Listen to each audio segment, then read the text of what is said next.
Supreme education school system बिस्मिल्लाहिर्रहमानिर्रहीम जमात सोम मज़मून उर्दू सबक number 6 उन्वान क्यों ज़रूरी है। इस सबक में हम मुआशरती मसाइल से आगाही फराहम करेंगे। इस तस्वीर में आपको कुछ लोग सड़क पार करते हुए नज़र आ रहे होंगे जो कि ज़ेब्रा क्रॉसिंग का इस्तेमाल कर रहे हैं, क्योंकि ज़ेब्रा क्रॉसिंग पैदल सड़क पार करने वालों के लिए ही बनाई जाती हैं।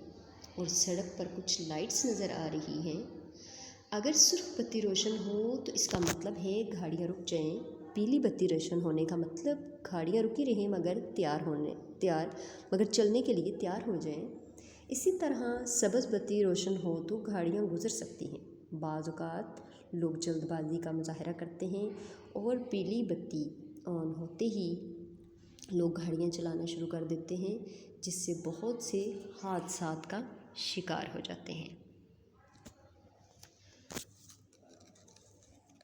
निदा अपने अब्बाजान के साथ बाज़ार जा रही थी। उसे कुछ किताबें खरीदना थी। वो सड़क के साथ बने फुटपाथ पर चल रहे थे। निदा ने 2-3 बार फुटपाथ से नीचे उतरने की कोशिश की तो अब्बाजान ने उसे मना किया।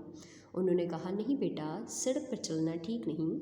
पैदल चलने वालों के लिए फुटपाथ बनाया गया है। सड़क पर चलने से कोई हादसा हो सकता है। निदा, अब्बाजान, अगर हमें सड़क पार करना हो तो तब तो सड़क पर चलना पड़ेगा। अब्बाजान, जी हाँ, लेकिन सड़क पार करने के लिए भी रास्ता बनाया जाता है।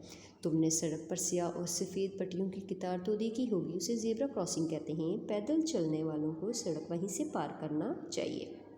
निदा, अच्छा, वो रास्ता तो मैंने बहुत सी सड़कों पर देखा है। चलते चलते वो चौक में पहुंच गए। चौक के दरमियान में एक खंभे पर लगी सुर्ख, सब्ज़ और पीली बत्तियां जल बुझ रही थी। निदा, अब्बाजान, इन बत्तियों के जलने बुझने का मतलब क्या है? अब्बाजान, बेटा, ये बत्तियां दरअसल गाड़ियों के लिए रुकने और चलने के इशारे हैं। अगर सुर्ख बत्ती रोशन हो तो इसका मतलब है कि गाड़ियां रुक जाएं। पीली बत्ती रोशन होने का मतलब होता है कि गाड़ियां रुकी रहें मगर चलने के लिए तैयार हो जाएं। सब्ज़ बत्ती रोशन हो तो गाड़ियाँ गुजर सकती हैं।